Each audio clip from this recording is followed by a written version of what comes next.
আমরা স্পষ্ট ভাষায় বলে দিতে চাই, ছাত্র দলের ধৈর্যের পরীক্ষা নেবেন না। আমাদের যদি ধৈর্যের বাঁধ ভেঙে যায়, কাউকে শান্তিতে থাকতে দেব না। যারা গুপ্ত সুপ্ত সকলের বিরুদ্ধে আমাদের আন্দোলন চলমান থাকবে। আমরা আরেকটি বিষয় আজকে স্পষ্ট করছি, যদি সাম্য হত্যার বিচার না পাই এবং এই ক্যাম্পাসে এই শিবিরের হামলা এবং গুপ্ত রাজনীতির নামে অপরাজনীতি চলমান থাকে, সাম্য হত্যার বিচার সহ বিগত 15.5 বছরে ছাত্রদলের যে সকল নেতাকর্মী গুম এবং খুন হয়েছে তাদের যদি বিচার করা না হয় এবং ছাত্রলীগের সন্ত্রাসীদের যদি বিচার করা না হয়, স্পষ্টভাবে প্রয়োজনে এই নির্দলীয় ইউনূস সরকারের বিরুদ্ধে আন্দোলনের ঘোষণা করবে বাংলাদেশ জাতীয় ছাত্র দল। আমরা ইতিমধ্যে ঢাকা বিশ্ববিদ্যালয় সহ জাহাঙ্গীরনগর বিশ্ববিদ্যালয় সহ বাংলাদেশের সকল বিশ্ববিদ্যালয়ের প্রশাসনের বিসিসিআর সহ সকলের নিকট 9.5 মাস যাবৎ আমরা বারবার আকুতি জানিয়েছি ছাত্রলীগের সন্ত্রাসীদের বিচার করা। কিন্তু আমরা লক্ষ্য করছি এই বৈষম্য বিরোধী ছাত্র আন্দোলনের যারা আজকে এই তরুণ প্রজন্মের নেতৃত্ব দাবি করে এবং এই শিবিরের যারা রয়েছে তারা এই ছাত্রলীগের সন্ত্রাসীদের পুনর্বাসনের আখড়া হিসেবে পরিণত হয়েছে। আমরা স্পষ্ট ভাষায় বলে দিতে চাই, এই ছাত্রলীগের সন্ত্রাসীদের বিচার ব্যতীত ডাকসু সহ কোনো ছাত্র সংসদের সুষ্ঠু হবে বলে আমরা বিশ্বাস করি না। সে কারণে আবারও বলছি, আমরা 9.5 মাস আমরা অপেক্ষা করেছি, আমরা সময় দিয়েছি, বিশ্ববিদ্যালয় প্রশাসনকে সময় দিয়েছি। এখন আর আমরা বিশ্ববিদ্যালয় প্রশাসনকে সময় দেব না।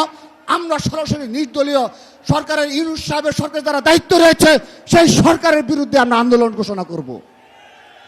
সংগ্রামী উপস্থিতি, সর্বশেষ আপনারা লক্ষ্য করেছেন এই ছাত্রলীগকে নিষিদ্ধ করা হয়েছে, কিন্তু তবুও ছাত্রলীগের সন্ত্রাসীরা রাজধানী ঢাকা সহ বাংলাদেশে আনাচে কানাচে এখনো তারা মিছিল করার দুঃসাহস দেখাচ্ছে এবং প্রতিনিয়তই তারা কর্মসূচি পালন করে যাচ্ছে। এই রাজধানী ঢাকা সহ সারা দেশে ছাত্রলীগকে প্রতিহত করার দায়িত্ব নিয়েছে বাংলাদেশ জাতীয় ছাত্র দল। কিন্তু বৈষম্য এবং শিবির সহ যারা রয়েছে, যারা ছাত্রলীগের পুনর্বাসনে কার্যকলাপে লিপ্ত রয়েছে, তারা এখন পর্যন্ত একজন ছাত্রলীগের কর্মীকেও তারা প্রতিহত করতে পারেনি। আমি আমার বক্তব্যের শেষ পর্যায়ে চলে এসেছি। বক্তব্যের শেষ পর্যায়ে বলতে চাই, জুলাই আগস্ট আন্দোলনে বেড়ে ওঠা যে ঐক্য ছাত্র সংগঠনের মাঝে ঐক্য গড়ে উঠেছিল, সেই ঐক্যকে কারা বিনষ্ট করলো? আজকে কেন ছাত্র সংগঠনগুলোর মধ্যে কোনো ঐক্য নেই? কারা দায়ী?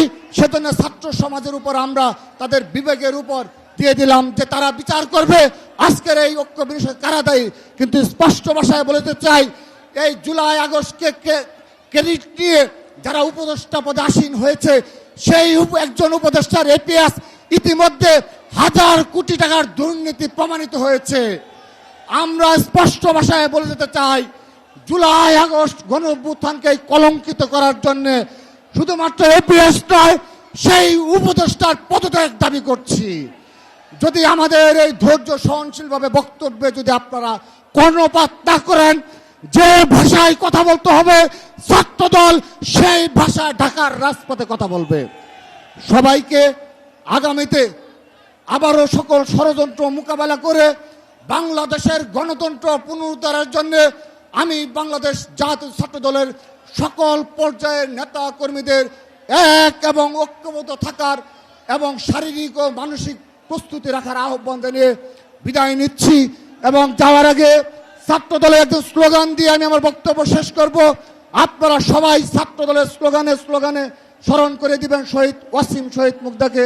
এই আন্দোলনের কোনো দল আছে? ওই আন্দোলনের কোনো দল আছে? ওই শহীদ জিয়ার গোড়া দল আছে? ওই খালেদা জিয়ার মনোবল আছে? শহীদ ওয়াসিমের কোনো দল আছে? এম ইলিয়াস আলীর কোনো দল আছে?